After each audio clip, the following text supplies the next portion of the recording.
Hallelujah. और जब परमेश्वर आपको बढ़ाना चाहता है, उससे पहले प्रभु आपको सिखाएगा।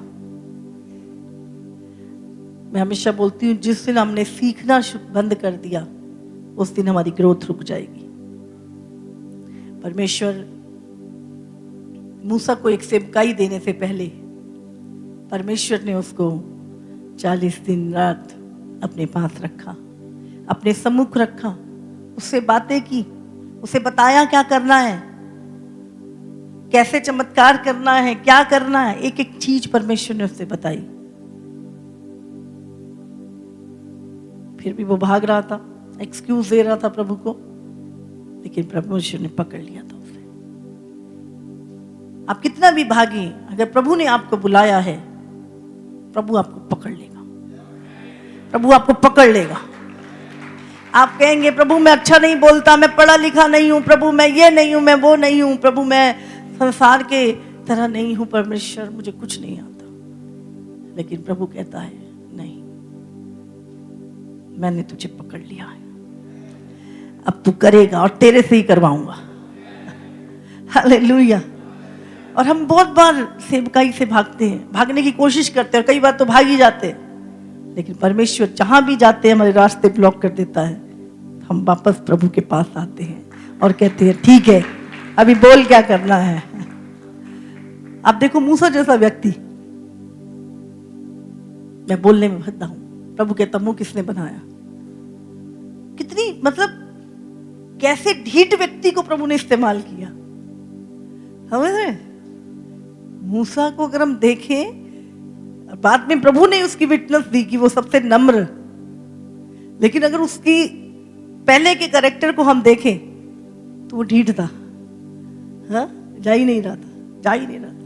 लास्ट में परमेश्वर ठीक है हारून को ले जा, पर बात तुझसे ही करूंगा। हालेलुया। प्रभु जब हमें बुलाता है वो हमें पकड़ लेता है। इसलिए मत भागो, स्थिर हो जाओ। ठीक है, खड़ा हूं, अब कर, जो बताएगा वही करूंगा। बहुत चीजें आप मूसा को प्रभु 40 दिन आमने सामने बातें करने के बाद सेवकाई में भेजा, और रास्ते में एक गलती हुई तो मारने के लिए भी प्रभु ने, समझ रहे हैं? तो ऐसा नहीं है हम जब सेवकाई में आ गए, चलो प्रभु ने भेज भी दिया तो भी हम गलती, प्रभु नहीं। कितने लोग उसके विरोध में खड़े हुए, लेकिन मूसा जानता था मेरा भेजने वाला कौन है, मुझे बुलाने वाला कौन है, मेरे साथ चलने वाला परमेश्वर कौन है। हालेलुया। आज हमें फिरौन के पास कितनी सेनाएं, चिंता करने की जरूरत नहीं है। सरकारें कैसी हैं, चिंता करने की जरूरत नहीं है। कानून क्या कहता है, सोचने की चिंता नहीं है, क्योंकि वही है जो राजाओं को बनाता है, वही है जिसकी व्यवस्था स्थिर है। हालेलुया। बस हमें उसके सम्मुख जाने की जरूरत है। कोई भी परिस्थिति क्यों ना आ जाए, आपको प्रार्थना करनी है, आपको प्रार्थना करनी है हर परिस्थिति में। बाइबल में लिखा है दानियल क्या करता था, प्रार्थना। एक वचन निकालेंगे दानियल का 6, दानियल 6 अगर हम पढ़ेंगे,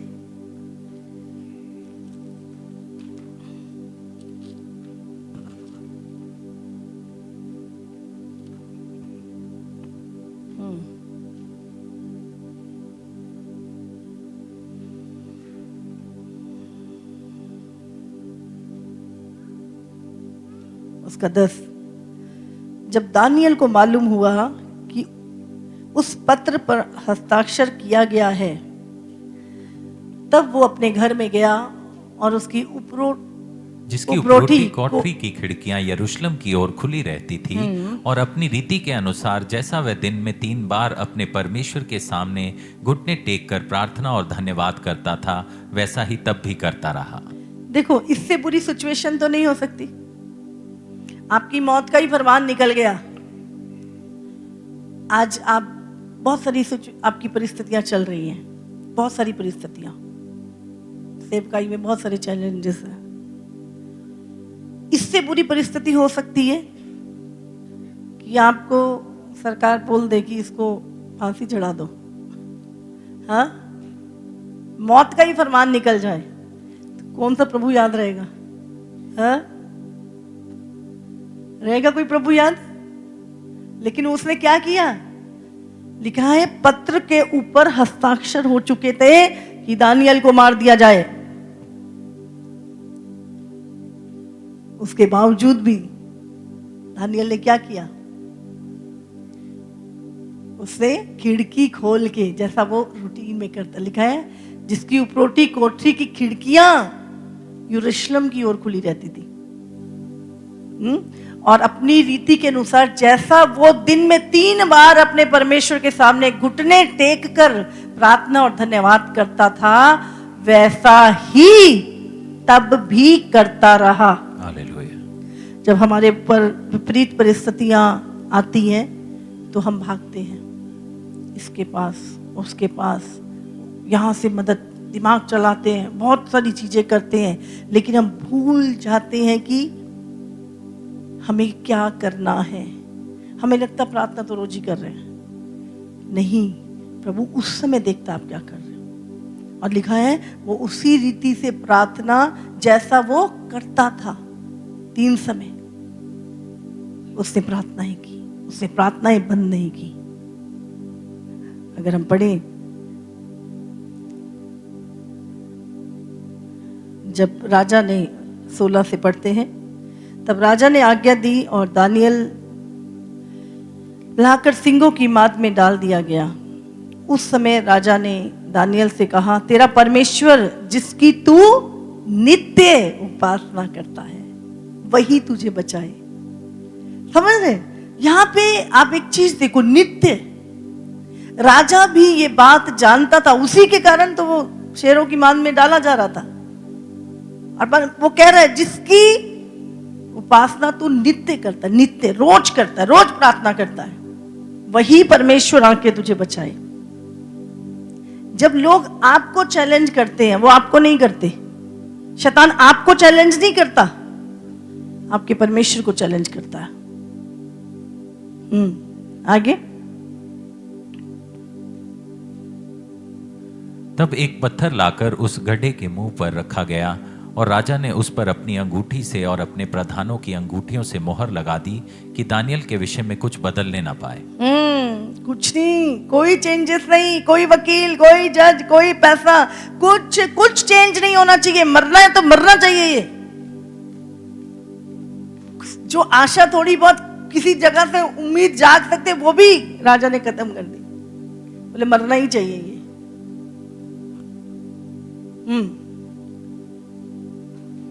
लिखा बदलने ना पाए। हाँ। तब राजा अपने महल में चला गया और उस रात को बिना भोजन पड़ा रहा और उसके पास सुख विलास की कोई वस्तु नहीं पहुंचाई गई और उसे नींद भी नहीं आई। परमेश्वर आपके बैरियों की नींद उड़ा देगा।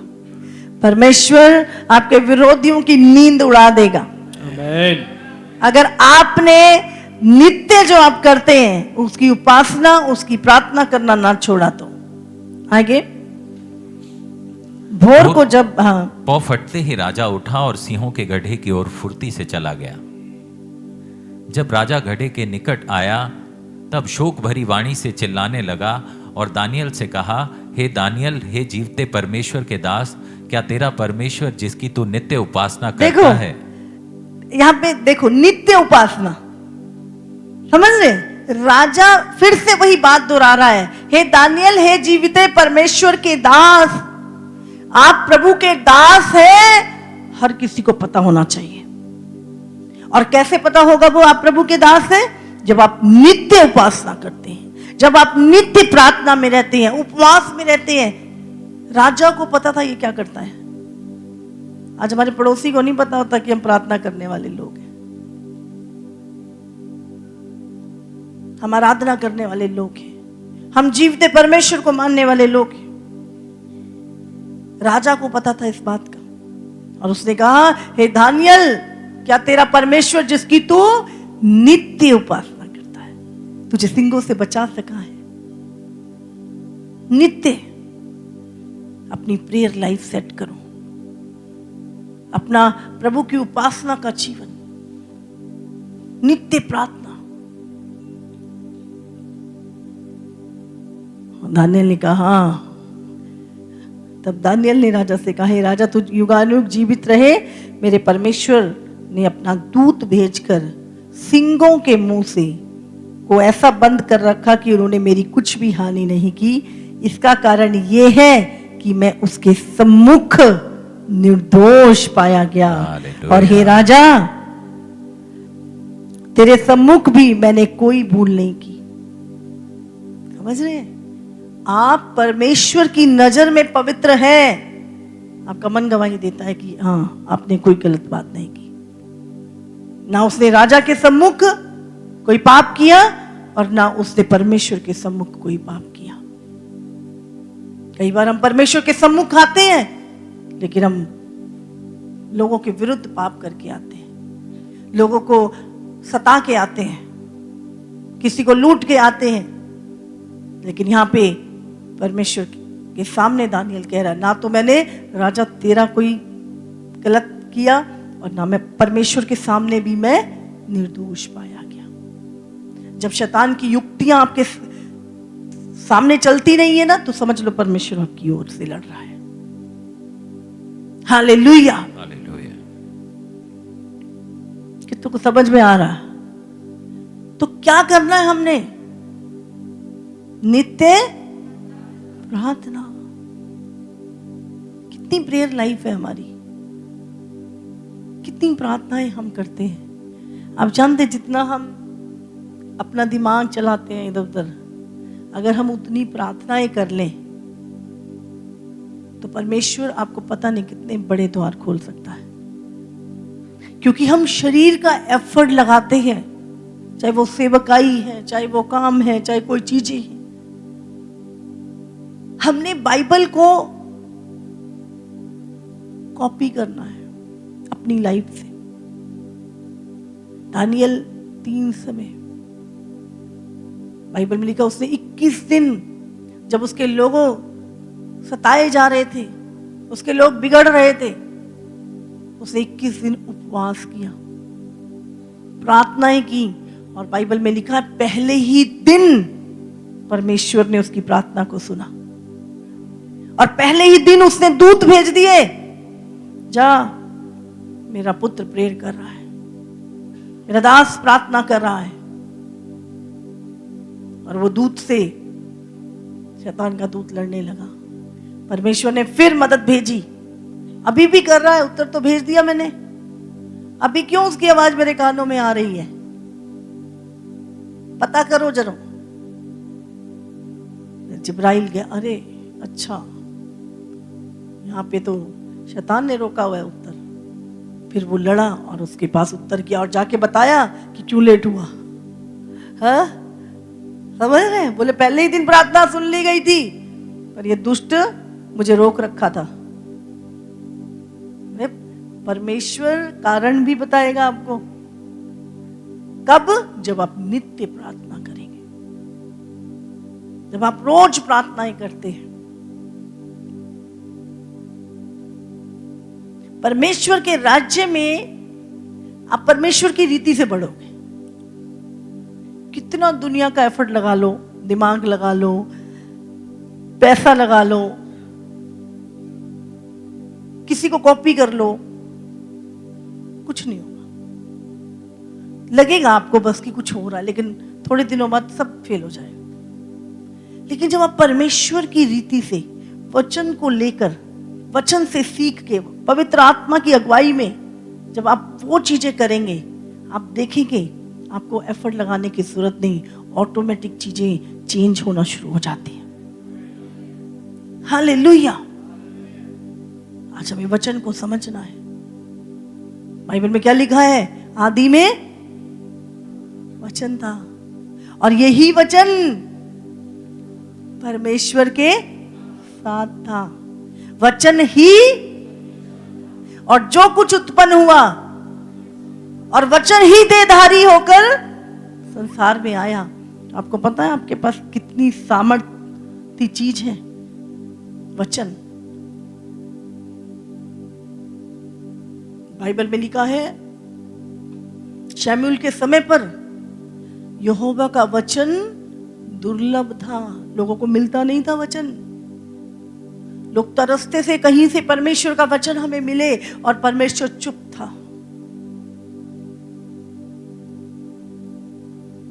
कठिन था प्रभु का वचन मिलना। आज जो भरपूरी और बहाव दुनिया में प्रभु ने इस एंड टाइम में दे रखा है ना, आज हर एक से प्रभु बात करता है, हर एक के ऊपर अपना आत्मा उड़ेल रहा है। ऐसा नहीं था।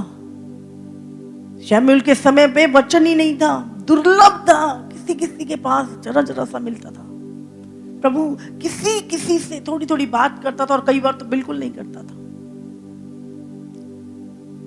उस समय पे परमेश्वर ने शमूएल से बात की थी। लेकिन आज धन्यवाद प्रभु का, हर एक के पास प्रभु का वचन है। हर एक व्यक्ति पवित्र आत्मा के द्वारा प्रभु से बात कर सकता है। लेकिन हमें क्या देना है प्रभु को? अपना समय। अपना समय, जो सबसे ज्यादा जहां पर हम मार खाते हैं, हम अपना समय प्रभु को नहीं देते। दानियल ने, आप देखो क्या दिया उसने।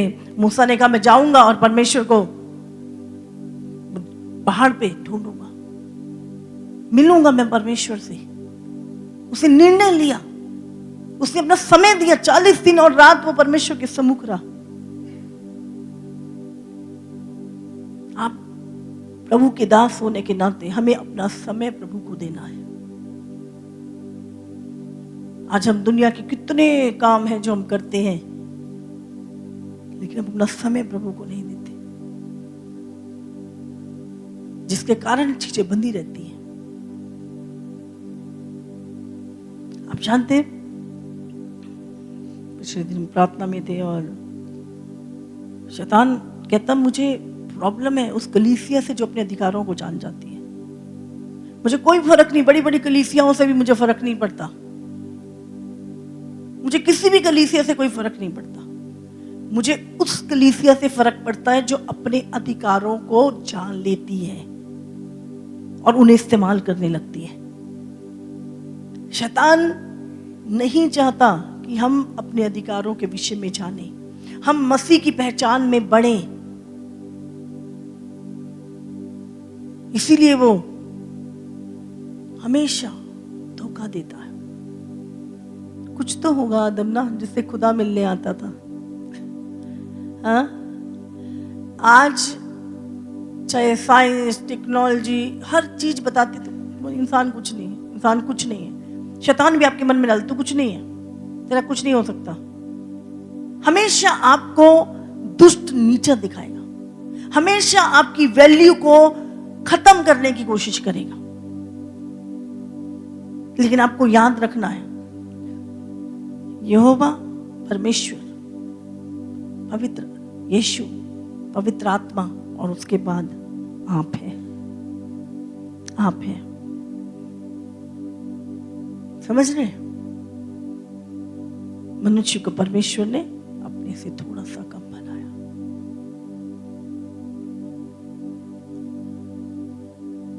और हम नेचुरल नहीं पैदा, हम सुपर नेचुरल तरीके से पैदा हुए थे। और कोई मृत्यु नहीं थी, कोई श्राप नहीं था, कोई बीमारी नहीं थी, और हम कभी ना मरने के लिए बनाए गए थे। जैसा परमेश्वर था वैसे ही हम थे। लेकिन कैसे? अनाज्ञाकारिता के कारण मनुष्य के ऊपर हम निकालेंगे उत्पत्ति की किताब। आज हम चीजों को समझें। देखो, जब तक वचन को आप गहराई से नहीं समझोगे, हमेशा हम ऊपर ऊपर की प्रॉब्लम में फंसे रहेंगे। जब हम जड़ को समझेंगे, जड़ पे काम करेंगे, तब ऊपर का पेड़, फल, पत्तियां सब ठीक हो जाएगा। जब एक पौधे को ठीक करना होता है तो दवाई कहाँ डालते हैं? उसकी जड़ में डालते हैं। हमें अब मृत्यु का डर इंसान के अंदर कितना खौफ है मौत का। लेकिन जब आपको सत्य पता चल जाता है, सबसे पहले आपका मौत का ही खौफ चला जाता है। अरे ये जीवन से उत्तम जीवन, इससे उत्तम स्थान पे हम जा रहे हैं, आपका डर निकल जाता है। तो आज सत्य को, जड़ को, बाइबल में 4 चैप्टर ऐसे हैं जहां पे शैतान नहीं था, और 2 चैप्टर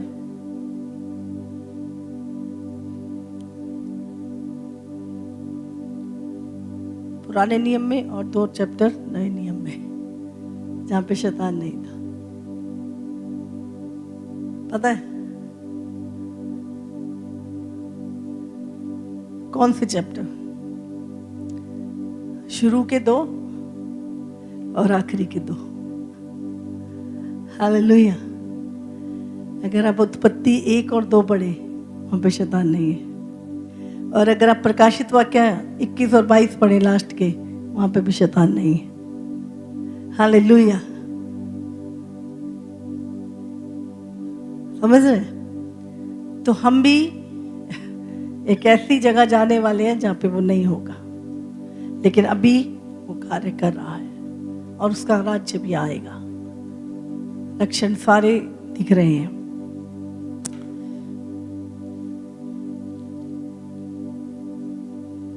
आप जानते हैं जब आदम ने पाप किया, है ना, परमेश्वर ने उसे मना किया कि ये फल नहीं खाना, बट उसने खाया। मैं बता रही थी पिछले दिनों में, मैंने कहा वो भी दशमांश था।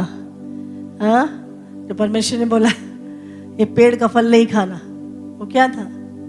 टाइथ। समझ रहे? 99 पेड़ों के फल खा सकता है, इसका नहीं खाना तूने। मैं मुझे दशमांश जो है वो अनंत काल से है। आज बहुत सारे लोग इसका विरोध करते हैं। दशमांश नए नियम में कहा, प्रभु ने कहा नहीं ये भी करो वो भी करो, मना नहीं किया यीशु ने। समझ रहे हैं? इब्राहिम के पास कौन सी आज्ञा थी दशमांश देने की? मलिक कौन था जिसको दशमांश दिया था? वो सालेम का राजा भी था और याजक भी था, और वो यीशु का प्रतिरूप था। दशमांश दिया मूसा की आज्ञा के बाद नहीं, पहले से ही टाइथ शुरू से है, अदन से है टाइथ। तो बहुत सारे लोग टाइथ का विरोध करते हैं। शैतान नहीं चाहता आप ब्लेस हो। शैतान नहीं चाहता जो परमेश्वर का परमेश्वर को दो। वो कहता टैक्स भरो, हाँ ये टैक्स, हाउस टैक्स, ये tax, commercial tax, income tax, सब टैक्स भरो, पर खुदा का टैक्स नहीं भरो। ऐसी सीख, गलत शिक्षाएं आ रही हैं बहुत सारी। परमेश्वर ने क्या कहा? दशमांश तुम्हारे ही लिए है, कलीसिया की जरूरतें पूरी करने के लिए। मेरे भवन में भोजन वस्तु रही। याजकों का अपना कोई भाग नहीं था। परमेश्वर ने उनको, लोगों को बोला था जाओ अपना टाइट दो मेरे भवन के लिए। और आज बहुत सारे लोग उसी के विरोध में सिखा रहे हैं। वो भी टाइट था, जब खाया तो क्या आया? जब उसका फल खाया तो क्या आया? मृत्यु आई, श्राप आया। और प्रभु ने क्या बोला? तुम दशमांश खाते हो तो तुम पे श्राप पड़ा है। मलाकी की पुस्तक में, आखिरी पुस्तक में भी वही है, और उत्पत्ति में भी वही चीज लिखी है। समझ रहे हैं? तो गलत शिक्षाओं को लेके मत सिखाओ, सीधा सीधा चलो प्रभु में, सीधा सीधा। जब से प्रभु में आई, मुझे सिर्फ बाइबल समझ आती है। मुझे कोई मनुष्य समझ नहीं आता, मुझे वचन समझ आता है। वो कितना भी बड़ा क्यों नहीं है, कोई भी क्यों नहीं है, वचन समझ में आता है। और जिस दिन आपको वचन समझ में आएगा, कोई आपको भरमा नहीं सकता। फर्स्ट डे से टाइट देना शुरू किया, आज तक टाइट दे रहे हैं और देते रहेंगे जब तक जिंदा है। तो बहुत सारी चीजें जब हम देखते हैं वचन में, प्रभु रेवलेशन देता। प्रभु ने कहा देख इसे फल खाया। हालेलुया। आगे बढ़ते हैं। तो बाइबल में लिखा है जब आदम ने पाप किया और उस फल को खाया, 3:4 में जब हम पढ़ते हैं, तब सर्प परमेश्वर, तब सर्प ने स्त्री से कहा, तुम निश्चय ना मरोगे। शैतान क्या बोलता है? झूठ बोलता है। ओ कर ले कुछ नहीं होगा। वो आपको हमेशा लाभ दिखाएगा, नुकसान नहीं बताएगा। आप जब भी बड़ी बड़ी कंपनियां, बड़े बड़े लोग बिजनेस करते हैं, वो क्या दिखाते हैं आपको?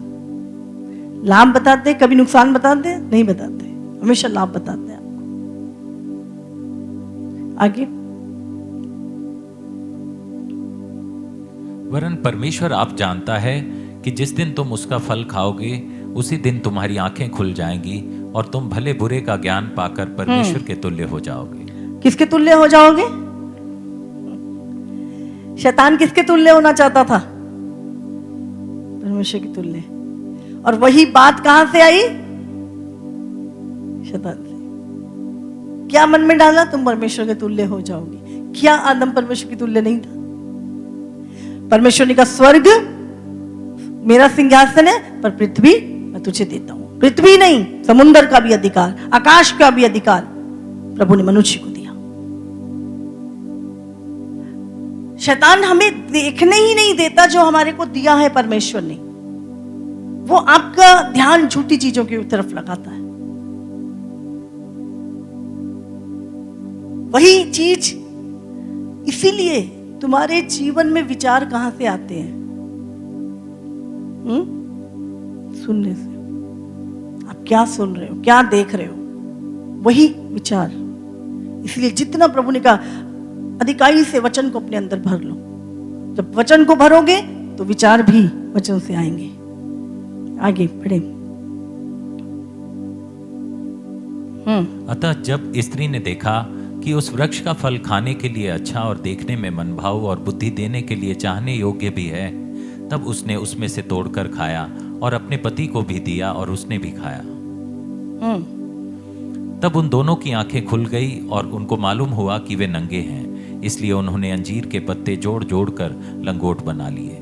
अभी देखो, पाप आंखों ने करा, लंगोट नीचे बना लिए उन्होंने। समझ आती कुछ? कई बार हम लगता नहीं कुछ, क्या है ये? पाप तो आंखों ने किया, फल मुंह ने खाया, ये लंगोट खाए को बना लिए। आपको समझना है। आज हम कुछ चीजों को समझेंगे। पाप क्या है, कैसे काम करता है, कहां से आया और कैसे आज भी काम कर रहा है। उन्होंने क्या किया? फल खाया और लंगोट बना लिए। कोई कनेक्शन दिखता है? महिमा उठ गई उनके ऊपर से, आपकी आंखें खुल गई। और बाइबल कहती है परमेश्वर ने सर्प को पहली बार परमेश्वर ने श्राप दिया किसी को। बाइबल बताती है एक दूत था, बहुत खूबसूरत था। जैसे ही परमेश्वर ने उसको श्राप दिया, उसका चेहरा ही बदल गया, दुष्ट बन गया। शैतानी चेहरा हो गया उसका, वो दुष्ट बन गया।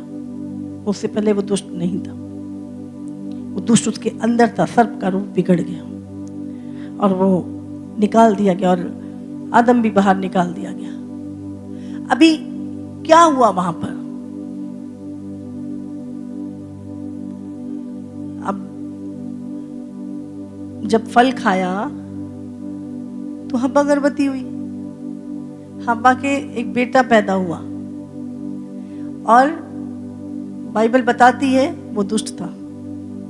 कैन ने क्या किया? अपने ही सगे भाई को, जब परमेश्वर ने उसकी भेंट ग्रहण नहीं की, कैन की, और हाबिल की भेंट को ग्रहण किया। समझे?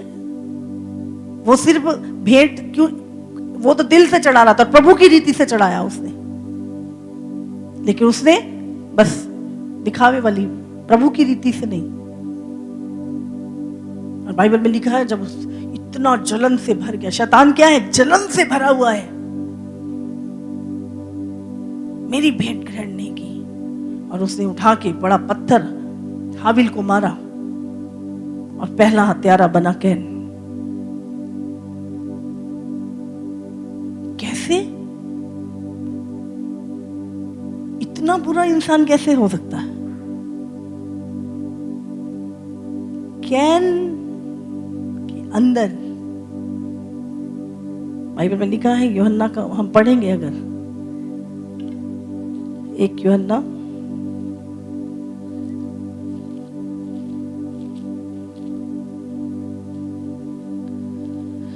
कैन उस दुष्ट से था,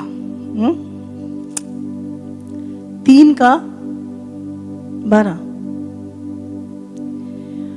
और कैन के समान ना बने जो उस दुष्ट से था, और जिसने अपने भाई को घात किया, और उसे किस कारण घात किया? इस कारण कि उसके काम बुरे थे और उसके भाई के काम धर्म के थे। समझ रहे?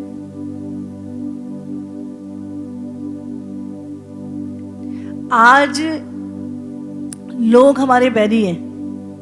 क्यों? हम क्या पाप करते हैं, क्या बुराई करते हैं, सबके लिए प्रार्थना करते हैं, सबको प्रेम करते हैं, सेवा करते हैं। क्यों बैरी है हमारे? सोचे कभी क्यों बैरी है? ये बैर उत्पन्न कहां से हुआ? वही दुष्ट। प्रभु ने क्या बोला? मैं तेरे वंश और स्त्री के वंश के बीच में बैर उत्पन्न करूंगा। तो अभी पृथ्वी पर कितने वंश हैं? 2 वंश। और हमेशा से, ये भी नहीं है, शुरुआत से ही प्रभु ने बोल दिया, मैं तेरे वंश और स्त्री का वंश। सर्प का वंश है, एक स्त्री का वंश है। 2 वंश इस पृथ्वी पे रहते हैं, और उन्हीं की आपस में क्या है? लड़ाई है। नहीं तो किसी को क्या दिक्कत हो सकती है? एक प्रार्थना करने वाले बंदे से क्या दिक्कत हो सकती है किसी को? मैं तेरे और सर्प के वंश के बीच में बैर उत्पन्न करूंगा। अब क्या था? वो दूत के द्वारा, तो जस्ट ऐसा ही सर्प नहीं था, वो एक दूत था। सर्प का स्वरूप था। आपने देखा होगा बहुत बार, अगर आपने फैरो को देखा है, उसके यहाँ पे सर्प बना होता है। आप बहुत सारी जगहों पे देखेंगे जहां पे लोगों के मुकुट पे सर्प बना होता है, चिन्ह है ये उसका। तो उससे क्या किया? उसका डीएनए उस औरत के अंदर, और वहां से कैन उत्पन्न हुआ। और कैन की उस सर्प का वंश था, और सर्प का वंश, कैन का वंश आज भी पृथ्वी पर है। और वंश चला, और इधर से स्त्री का वंश, परमेश्वर का वंश। उसके बाद फिर देखते हैं हम कैसे दुष्ट ने काम करना शुरू किया।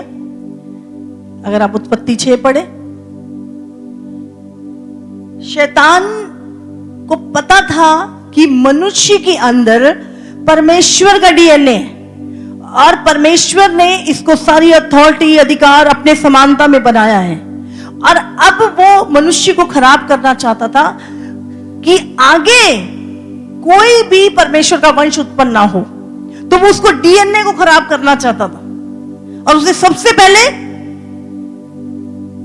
कैन उस दुष्ट से था, समझ रहे? उसके अंदर उस डीएनए को मिक्स किया और उसने हामिल को मार दिया।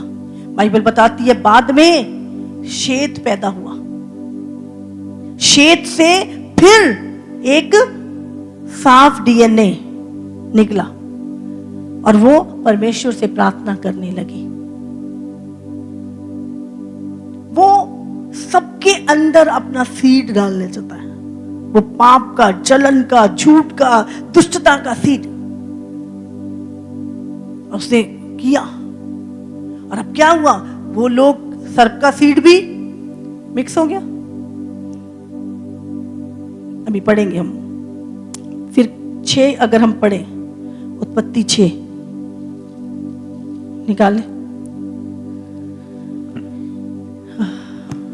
अगर जब उत्पत्ति 4 में भी अगर हम देखें, आदम अपनी पत्नी के पास फिर गया, उसका 25 में लिखा है, और उसने एक पुत्र को जन्म दिया, और उसका नाम ये कहकर सेत रखा कि परमेश्वर ने मेरे लिए हाबिल के बदले, जिसको कैन ने घात किया था, एक और वंश ठहरा दिया है। समझ रहे हैं? अभी एक वंश और, यही उसके एक और पुत्र हुआ, उसका नाम एनोश रखा। उसी समय से लोग यहोवा से प्रार्थना करने लगे। उस समय से फिर से लोग परमेश्वर से प्रार्थना करने लगे और फिर से आदम का वंश, एक पवित्र डीएनए जो परमेश्वर से निकला था। आगे पढ़ेंगे 6। फिर जब मनुष्य भूमि के ऊपर बहुत बढ़ने लगे और उनके बेटियां उत्पन्न हुई, तब परमेश्वर के पुत्रों ने देखा कि वो सुंदर हैं और उन्होंने जिस जिसको चाहा उनसे विवाह कर लिया। आगे, तब यहोवा ने कहा, मेरा आत्मा मनुष्य से सदा लौ विवाद करता ना रहेगा, क्योंकि मनुष्य भी शरीर है और उसकी आयु 120 वर्ष की। 4 पढ़ेंगे इसका। उन दिनों में पृथ्वी पर दानव रहते थे, और इसके पश्चात जब परमेश्वर के पुत्र मनुष्य की पुत्रियों के पास गए, तब उनके द्वारा जो पुत्र उत्पन्न हुए वे शूरवीर होते थे, जिनकी कीर्ति प्राचीन काल से प्रचलित है। Hallelujah, hallelujah. लेकिन उस समय पर पृथ्वी पर दानव रहते थे। अब फिर से जो दूत थे, अगर हम हनोक की पुस्तक में भी ऐसा लिखा है, जब एक एंजल, एक दूत और मनुष्य के संबंध से जो बच्चे पैदा होते हैं, वो हाइब्रिड उसको बोलते हैं, वो एक्स्ट्रा ऑर्डिनरी, वो दानव थे और वो बहुत शूरवीर। परमेश्वर ने आदम को ऐसा नहीं बनाया था, वो प्योर था। प्रभु के गुण, प्रभु का स्वभाव, शांति, दया, प्रेम उसके अंदर था। लेकिन जब फिर से इन्होंने यही, अभी बहुत सारे लोग की नहीं, स्वर्गदूत तो शादी नहीं कर सकते, ऐसा लिखा है कि वहां पे प्रभु ने दूतों को शादी ब्याह करने के लिए नहीं बनाया। लेकिन ऐसा नहीं है कि दूत स्त्रियों के साथ सो नहीं सकते।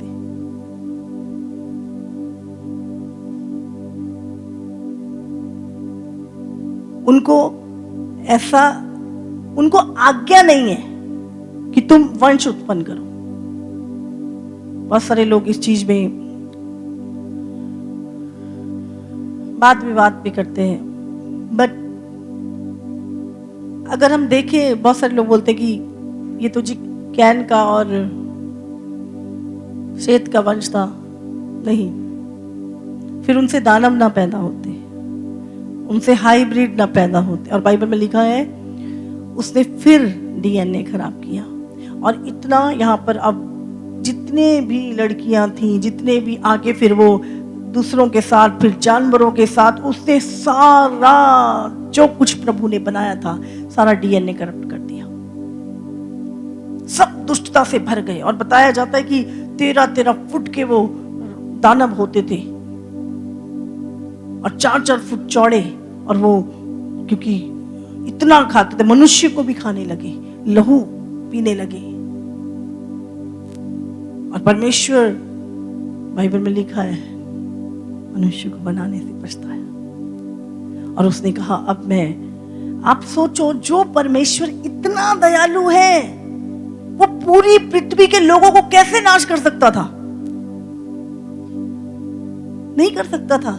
लेकिन वो जानता था कि वो उद्धारकर्ता आएगा, और उस उद्धारकर्ता को लाने के लिए जो सीड है वो प्रभु का चाहिए था। और शैतान ने सबको करप्ट कर दिया। उसने जानवरों के साथ वह विचार किया, मछलियों के साथ, जीव जंतुओं के साथ, उसे कुछ नहीं छोड़, सब करप्ट कर दिया उसने। आज मरमिड, कहां से आई मरमिड? कितने सारे ऐसे क्रीचर हैं जो इंसान जैसे दिखते समुद्र में, बड़ी आजकल दिखाई दे रहे हैं। आधा सर्प के हैं और आधा मनुष्य। ये सारे वो करप्ट सीड से आए। और अब परमेश्वर का स्वभाव, प्रभु ने देखा, अरे कोई भी नहीं बचा। प्रभु की नजर नूह पे गई। ओह, अभी एक है जिसने अपने आप को पवित्र रखा है, जो मेरा भय मानता है। और परमेश्वर ने फटाफट जाके उसको आज्ञा दी, तू जहाज बना एक। प्रभु ने अपने डीएनए को बचा के रखा ताकि वो उद्धार करता, वो पीढ़ी, वो इब्राहिम का वंश निकल सके।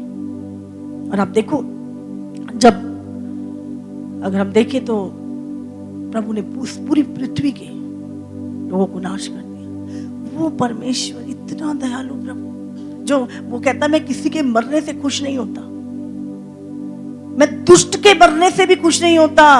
वो परमेश्वर क्या पूरी पृथ्वी को ऐसे ही नाश कर देता? उसको तरस नहीं आया होगा? क्या हमारा परमेश्वर निर्दयी है? दयालु है, लेकिन क्यों? क्योंकि पूरी सृष्टि। और ये दूत कौन थे? ये दूत जिसके विषय में यहूदा की किताब में